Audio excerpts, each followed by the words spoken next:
Romanos capítulo 13, versos de 8 a 10. Pergunta: você já se sentiu devedor de alguém? Tem as nossas dívidas habituais, né? Quem comprou carro no consórcio, você deve ao consórcio. Quem está comprando casa pela Caixa Econômica, você está devendo à Caixa Econômica. Então você tem algumas coisas que você vai devendo. Mas você já se sentiu devedor de alguém? Ao ponto de você não perceber, mas você se tornou refém de uma outra vida? Eu me lembro uma vez, lá em São Paulo, quando eu comecei a andar por aquelas bandas, ainda na década de 90, longínquo ano de 1997, há 20 anos atrás, andando em São Paulo, num carro, tranquilo, aí ouço uma família discutir o seguinte: nós só estamos nessa dívida, nós só estamos nessa crise, porque você, uma mulher falando para o marido, porque você, quando a empresa faliu, você achou que podia abrir um outro negócio com a mesma categoria de trabalho. E eu disse que aquilo já era o fim, e que agora acabou, e era para a gente começar uma outra coisa. Mas você insistiu, e agora está todo mundo com o nome sujo, devendo tudo, você me deve isso. E aí, do contato que eu tive com esta família, de 97 até 2001, eu ouvia pelo menos uma vez no mês a mesma coisa: você vai fazer porque você deve. Você vai fazer porque você deve. Se hoje nós estamos assim, a culpa é sua. E eu ficava vendo aquele cara com diversas crises morais, e os filhos começarem a se aproveitar dessa brecha de que papai devia alguma coisa para poder fazer, sabe o quê? Papai, eu faço o que eu quero. Se hoje eu tenho essa síndrome, se hoje eu tenho esse ataque de pânico, se hoje eu não presto, eu aprendi com o Senhor. E aí você tem um indivíduo que se sente devedor por um erro do passado. E você tem uma família toda que fica o tempo todo, o normal da casa é jogar na cara do indivíduo que ele é o culpado. E esse ciclo, isso é muito comum nas famílias, onde todo mundo joga na cara de todo mundo, e se fulano lava o prato, ele tem que lavar mesmo, porque ele sabe o que ele fez. Se fulana está varrendo, ela tem que varrer mesmo, porque ela sabe o que ela fez. Um filho que fez uma besteira e se arrependeu, mas ele tem que pagar por um bom tempo a besteira que ele fez. E o indivíduo se sente então devedor. Você já ouviu falar de casos parecidos com este? Você está vivendo isso? Se sente refém emocional de alguém? Você se sente sequestrado emocionalmente por alguém, porque em algum momento você cometeu uma falha, ou em algum momento você fez o oposto, você fez uma bênção. Fulano te pediu 1 quilo de arroz, você deu foi 10 quilos. Aí agora você acha que sempre deve dar quanto? 10 quilos. Romanos capítulo 13, versos de 8 a 10. A ninguém fiqueis devendo coisa alguma, exceto o amor com que vos ameis uns aos outros, pois quem ama o próximo tem cumprido o quê? Quando você pedir um favor, pergunte para a pessoa se ela espera alguma coisa em troca. Pode ser evangélico, pode ser crente, pergunta se espera alguma coisa em troca.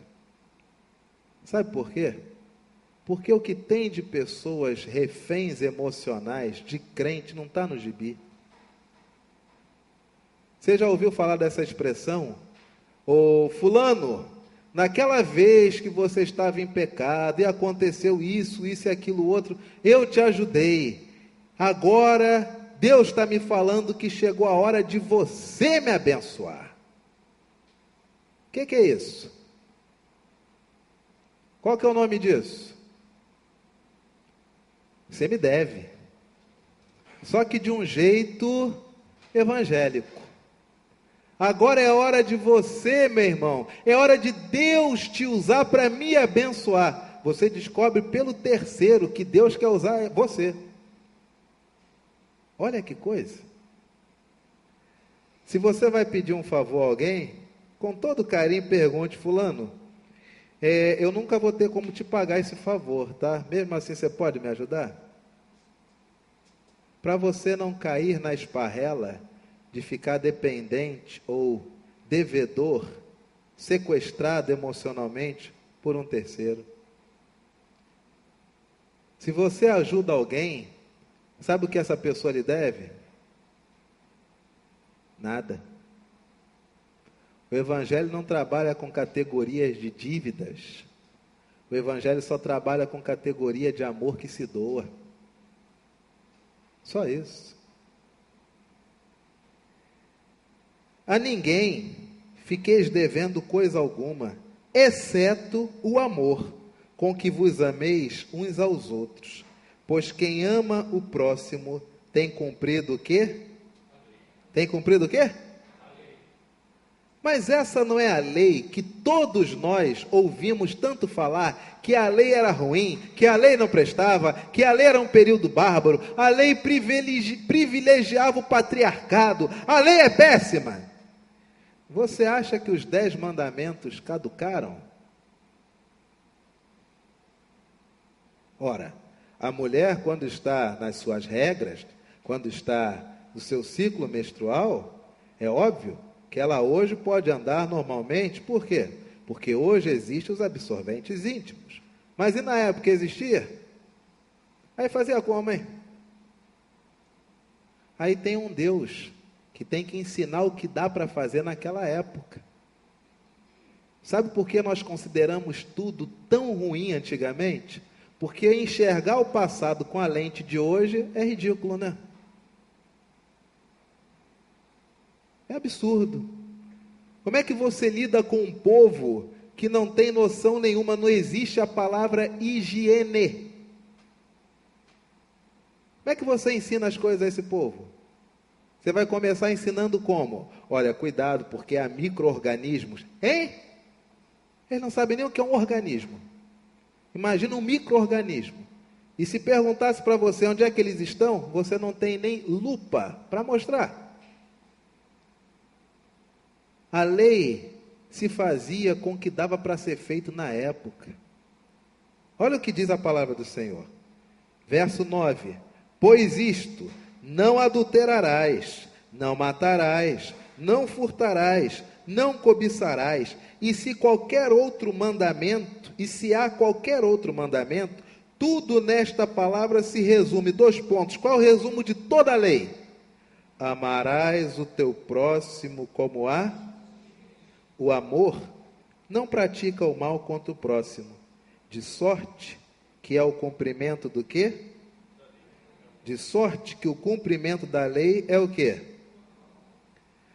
Aí os homens queriam seguir a lei. Não entenderam que a lei se resumia a amor.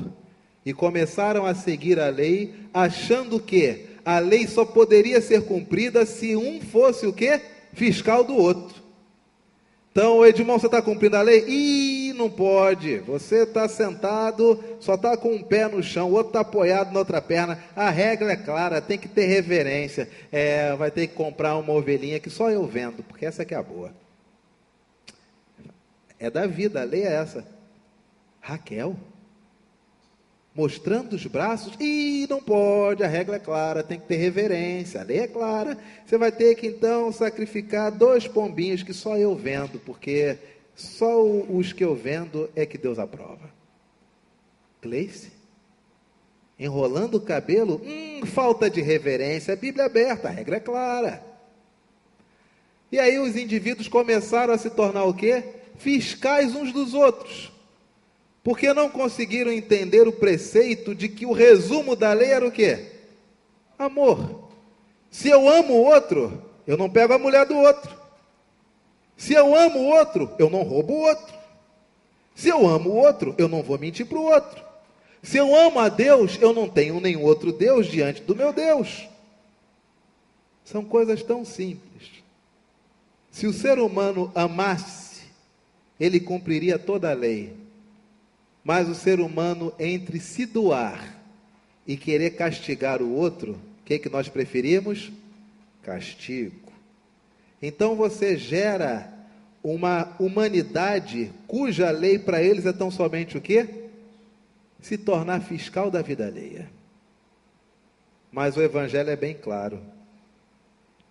Por isto, não adulterarás, não matarás, não furtarás, não cobiçarás, e se há qualquer outro mandamento, tudo nesta palavra se resume, 2 pontos, todos. Amarás o teu próximo como... Olha, gente, preste atenção. Amarás o teu próximo como a ti mesmo. Veja bem, não é para você amar ao seu próximo como você ama você. Sabia disso? Não. Amarás ao teu próximo. E da mesma forma amarás também a quem? Fim. Aí o indivíduo acha que é uma relação. Eu tenho que amar o outro da mesma forma como eu me amo. Pergunta, e se eu não me amar, hein? O que eu faço com o outro? Arrebento com o outro, não é isso? Se eu não me gosto, o que eu faço com o outro?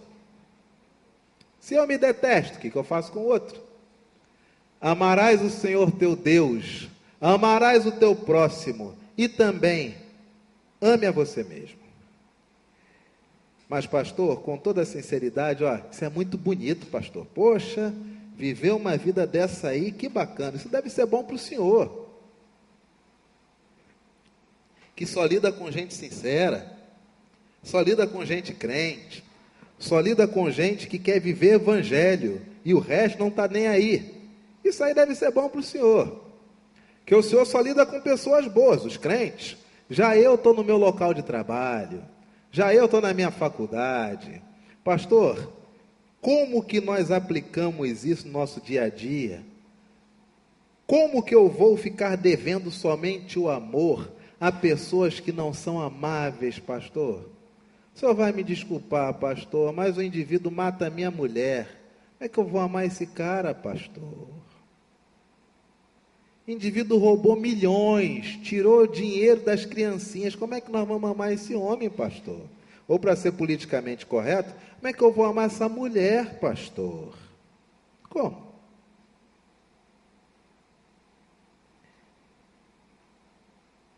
A palavra do Senhor diz: amarás ao Senhor teu Deus, amarás ao teu próximo e amarás também a quem? Amor pelo outro não é opcional, é uma decisão. Pergunta: quem aqui teve parto natural? Eu não posso levantar a mão. Cláudio? Bom, tá bom. Quem aqui teve parto natural? Vera? É mesmo, né? Tá bom. Eu vou ficar na minha aqui. Teve parto natural, Vera? Dói? Dói? É mesmo? E mesmo você que decidiu fazer o parto ser natural? É? E doeu? E se arrepende? É mesmo, é? Mas não foi uma coisa boa, né? Doeu, não doeu? Doeu. Mas o resultado é o que vale a pena, não é isso? O amor é assim, gente. Isso é amor. É um exemplo de amor. É um exemplo de amor. Amor não trabalha com categorias de conveniência. Se não dói, se sofre. O amor trabalha com categorias do melhor para o outro. Só isso. Só isso. Amor é uma decisão que não tem nada a ver se vai ser bom para você, se não vai lhe causar esforço nenhum, se em nenhum momento você não vai ter as marcas disso, obrigado. Se em nenhum momento você não vai ter as marcas disso na sua vida. Já pensou se Jesus não nos amasse? É curioso os crentes, porque eles ficam o tempo todo olhando para uma cruz que ficou carregada de sangue, e eles querem amar o próximo, achando que amor não traz sofrimento. Dá para entender uma coisa dessa? Os crentes são muito esquizofrênicos. Crente hoje tem medo de sofrer, como se sofrimento não fizesse parte da ordem natural da vida. Crente que proíbe filho de ver morto, como se a morte não fizesse parte natural da existência. Que esquizofrenia! Querer blindar o outro de saborear e de perceber o que é natural. Gente que já toma remédio com medo de sofrer. Aí tem que se entupir de remédio porque tem medo de sofrer. Ainda não sofreu. Mas para não sofrer, é melhor já tomar esse remédio aqui para me dar uma acalmada. Porque eu não quero sofrer. Que coisa! E passam a vida venerando um homem que na cruz fez o quê? Sofreu. É uma coisa de doido, não é? É um troço assim, sei lá. Jesus pode ter sofrido, eu não posso.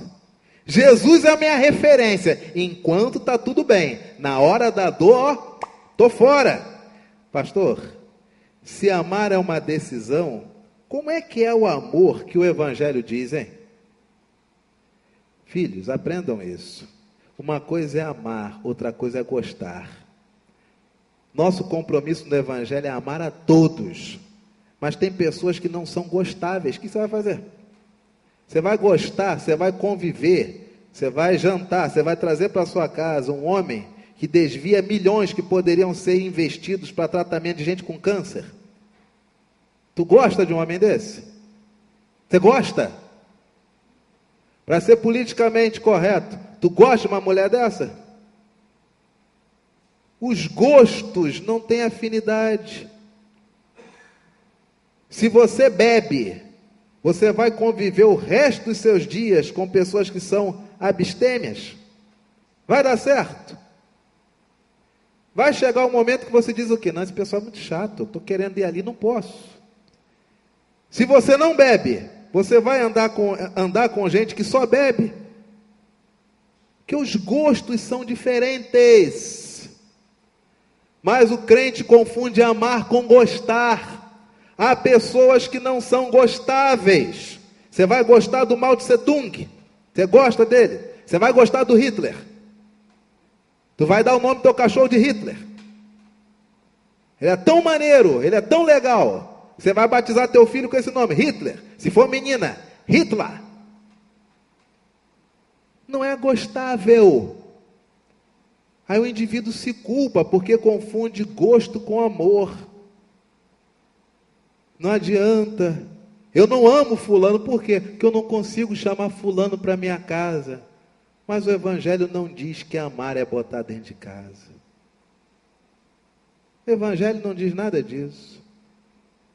Amor é uma decisão. Gosto é gosto. Exemplo, quantos discípulos Jesus andava? Chamou quantos? Quantos? Corda Tijuca. Vocês têm que animar o pregador. Quantos eram os discípulos? 12. Jesus andava com quantos? Com 12. As experiências mais pessoais, ele transmitia para quantos? 3. Quais eram eles? Pedro, Tiago e gente que veio da terra dele.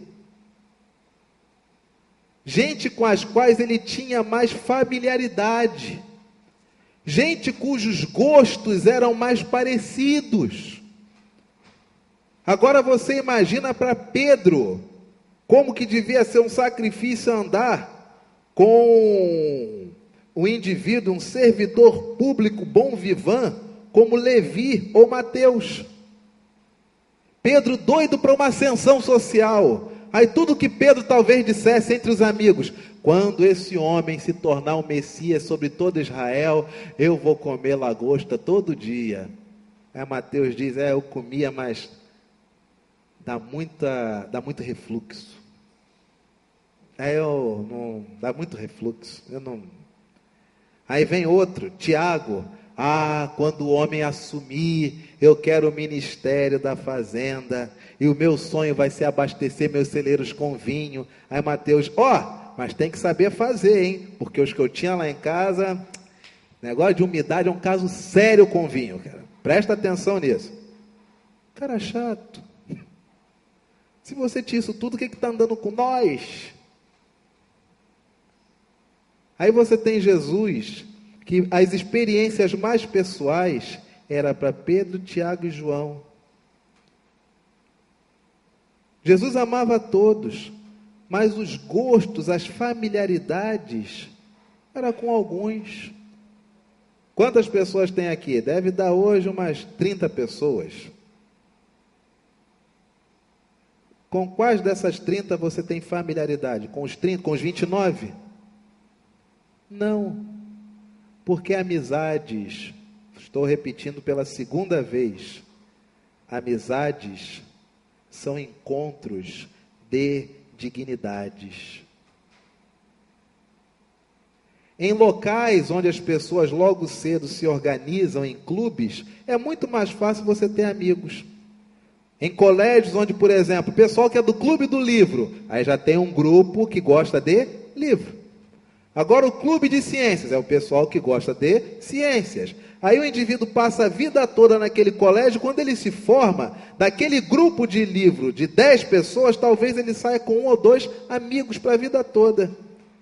Porque vai convivendo com esses 10, ao invés dos 40 da classe, já foi uma primeira peneira. E desses 10 vão vendo se os gostos vão se afinando. Aonde o indivíduo chega à idade adulta, talvez com 2 amigos. Mas o crente confunde a amizade com amor. Então, se eu não boto na minha casa, eu não amo. Deus, cura meu coração. Porque eu tenho que amar, eu tenho que dar beijo em fulano. Eu tenho que buscar fulano no colégio. Se eu não fizer isso, eu não amo. O que é amor no Evangelho? Abra a sua Bíblia. Romanos capítulo 12, verso 9.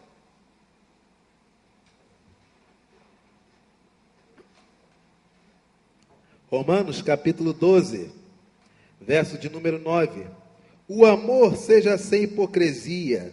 Detestai o mal, apegando-vos ao... Você quer amar de acordo com o Evangelho? Não seja um artista. Amor não tem a ver com sentimentos. Amor tem a ver com decisão. Você decide amar. Ainda que o processo de amar seja doloroso, semelhante a um parto natural. Dói pra caramba, mas que coisa mais linda quando nasce. A palavra do Senhor ainda diz: detestai o mal, apegando-vos ao quê? Você vive isso? Você detesta o mal? Ou dependendo da maldade, tem que ouvir porque senão fica chato? Você vive isso? Você detesta o mal? Ou você é daqueles que não pode ser muito justo, tem que ver o que é o quê? Amai-vos cordialmente uns aos outros com amor fraternal, preferindo-vos em honra uns aos outros. Em outras palavras, ame-se de uma maneira que seja cortês e com amor que é fraterno. Não é o amor dos gostos, mas o amor da fraternidade, o amor que divide o essencial. Preferindo-vos em honra uns aos outros, que o outro seja privilegiado e que eu fique na minha, porque bom é ver quando o outro está bem. Só isso. Amor é igual de João Batista com Jesus, quando perguntaram para João: João, esse homem está levando todos os seus discípulos, não vai fazer nada não? Qual é a resposta de João Batista? Que ele cresça e que eu diminua. Isso é amor. Amor, eu não faço a mínima questão de rebaixar o outro, pelo contrário, sobe, meu amigo, suba! Quem tem que sentar? Fulano, por favor, vem aqui, senta aqui, por não, etc e tal, vai você primeiro. Só isso já é amor. A palavra do Senhor continua. No zelo, em prestar atenção acerca de como o outro está, não sejais remissos. Sede fervorosos de espírito, servindo ao Senhor. Regozije-se na esperança. Na tribulação, seja paciente. Na oração, seja perseverante. Compartilhai as necessidades dos santos. Praticai abençoai os que vos perseguem. Abençoai e não amaldiçoe. Mas eu estou com uma raiva. Fulano está me perseguindo no trabalho. Fulano está me perseguindo no colégio. Se eu pudesse, Deus que me perdoe, mas... Não, meu amigo. Fulano não vale R$1, mas eu quero que tudo vá bem na vida dele. Fulano não vale uma nota de R$7, mas eu quero que a vida dele seja cada vez maravilhosa. Já contei essa história inúmeras vezes, acho que só a Rayane, né, meu amor? Só a Rayane talvez não tenha ouvido, mas Rayane, em 2005, quando era pastor novinho, lá em Palafonso, mas eu passei, minha querida, um aperto. Eu fui perseguido, achincalhado de tudo enquanto era lugar. Um empresário poderosíssimo do médio sertão baiano querendo me arrebentar. E eu orava, meu amor, mas eu orava, sabe aquelas orações falsas? Aquelas orações, você não sabe, você é uma menina, graças a Deus, minha top. Não tem o nível de maldade que eu tinha. Mas eu orava assim: Deus, abençoa fulano, o Senhor conhece a vida dele, abençoa ele. Mas por dentro, sabe qual era o meu pensamento? Eu já vou orar agora, porque quando Deus castigar, eu vou poder dizer que tudo que eu quis era o bem, mas eu estou esperando a desgraça, ele vai cair. Porque Deus é justo, Deus é justiça. Rayane, minha querida, quando eu comecei a orar, aí você recebe aquele incômodo do Espírito Santo que me diz, sabe o quê? Você sabe que as suas orações Deus ouve, e pode ser que Deus faça o que você está pedindo. Você está preparado? Rayane, nunca faça como eu. Ouvindo Deus falar, você já se quebranta logo e segue. Eu caí na esparrela de querer dialogar. Como assim? Meu amigo. Sabe quando você sente teu corpo petrificar em choque? E aí você começa a refletir: e se Deus abençoar fulano? E se ele ficar bem de saúde? Se o casamento melhorar? E se os filhos voltarem a chamar de pai? E se o comércio se multiplicar? E aí eu começava a ranger os dentes.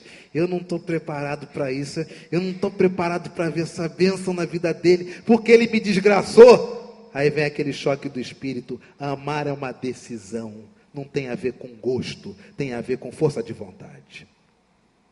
Rayane, minha querida, aí eu comecei a orar de um jeito que eu nunca orei em toda a minha vida. Sabe como é que eu orava? Meu Deus, abençoa fulano, que a mulher volte para ele, que os filhos parem de dar rolé pelo meio da rua, que possam respeitar o pai, que restaure o ministério dele e que ele cresça o comércio. Minha querida, você acredita que não é que a mulher voltou para casa, os filhos passaram a ter orgulho daquele homem, o casamento ficou tão bom que o homem até engravidou a mulher. Acredita nisso? E não é que o homem parecia até o Antônio Fagundes no Rei do Gado, aquela segunda fase, que ele passa um tempo lá, o avião cai, sei lá, aquele rolo, aí ele volta bonito.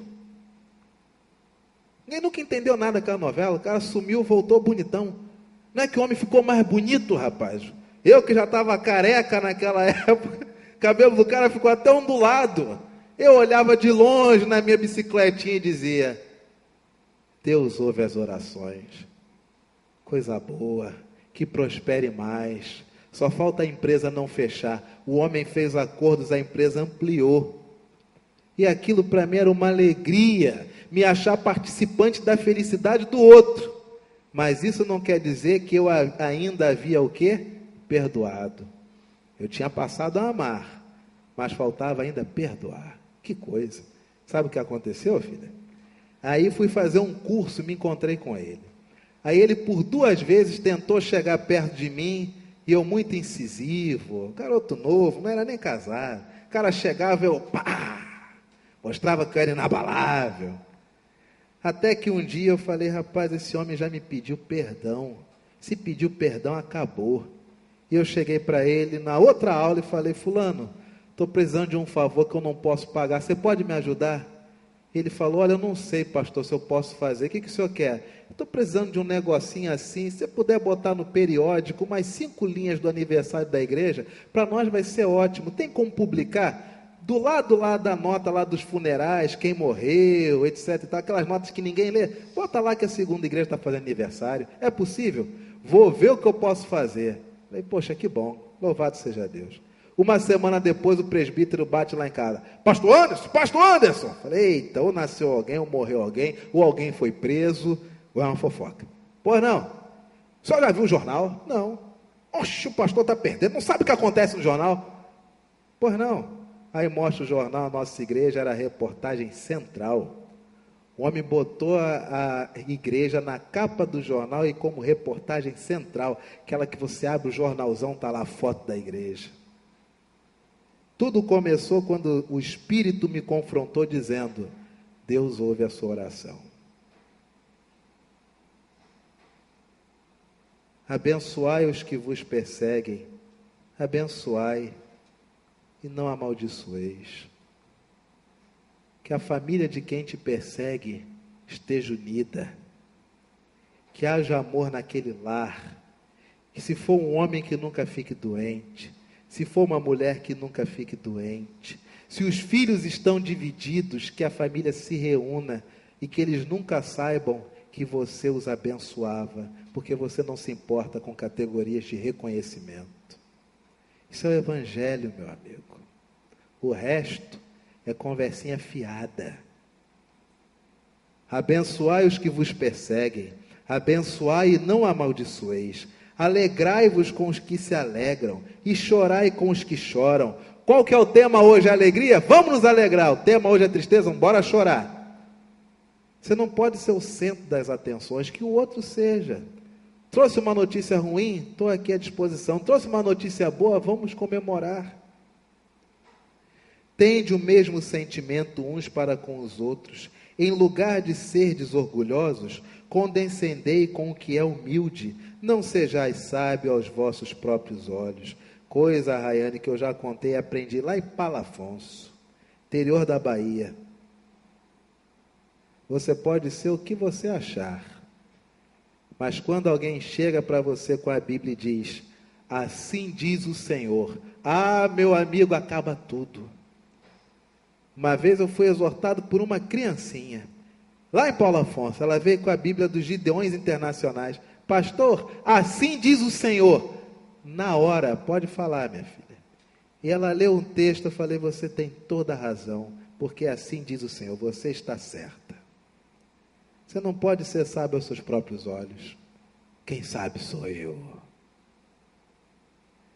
Um sábio, ele se cerca de pessoas certas para os trabalhos certos. Sabedoria não tem a ver com amizade, que são encontros de dignidades. Sabedoria é saber o que há de melhor a ser feito e o que há de pior a ser evitado. Isso é sabedoria. A palavra do Senhor ainda diz, não torneis a ninguém mal por...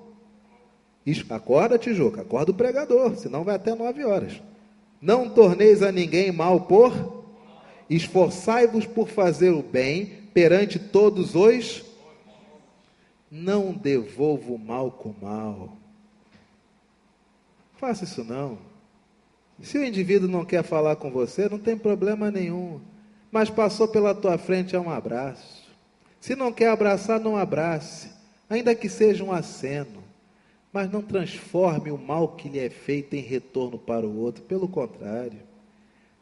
Não tem nada a ver com pagar colégio para filho de inimigo, pagar faculdade para filho de inimigo, dar cesta básica, não tem nada a ver com isso. Dar cesta básica apenas para tentar demonstrar amor, não tem nada a ver com isso. É só não tornar a ninguém mal por mal. Se esforçar para fazer o bem perante todos. Se possível, quanto depender de vós, tende o quê? Tende paz com todos os homens.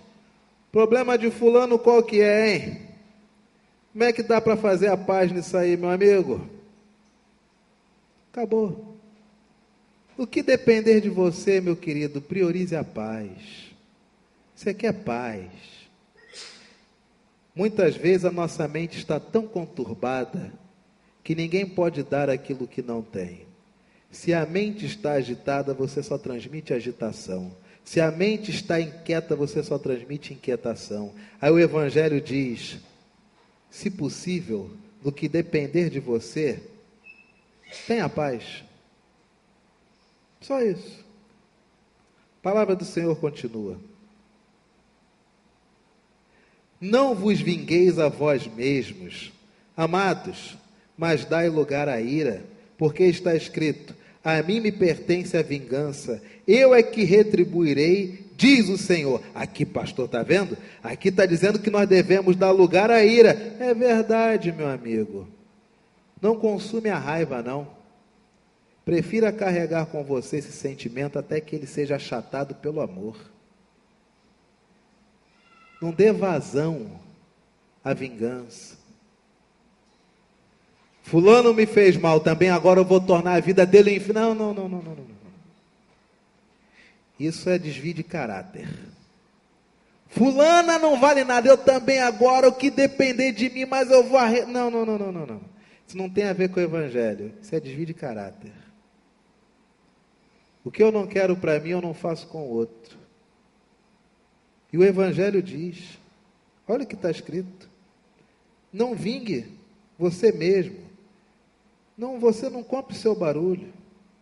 Se o sentimento de vingança vier a tal ponto que você diga, eu não estou aguentando, eu vou me vingar, faça o seguinte, não consume essa vingança, ainda que essa vingança transcenda como ira, mas que seja dentro de você, e que você seja pacificado pelo sentimento do amor conforme o tempo vai passando. Mas não seja você instrumento de vingança, não faça isso. Isso não está no Evangelho. Isso não termina bem. A palavra do Senhor ainda diz. Pelo contrário, verso 20. Se teu inimigo tiver fome, o que eu faço com ele? Faço um culto de gratidão para provar para o meu inimigo que eu amo ele. Não é isso? Se teu inimigo tiver fome, o que eu faço? Dá de comer. Se tiver sede, porque fazendo isso, amontoará brasas vivas sobre a sua cabeça. O indivíduo vai ficar o tempo todo pensando, meu Deus, por mais que eu não goste de fulano, mas verdade seja dita, fulano não me faz mal. Por mais que eu não consiga ir com a cara de fulano, uma coisa é fato, mal não me faz. O problema não é quando as pessoas não são gostáveis. O problema é quando elas não mentem. Esse é o problema.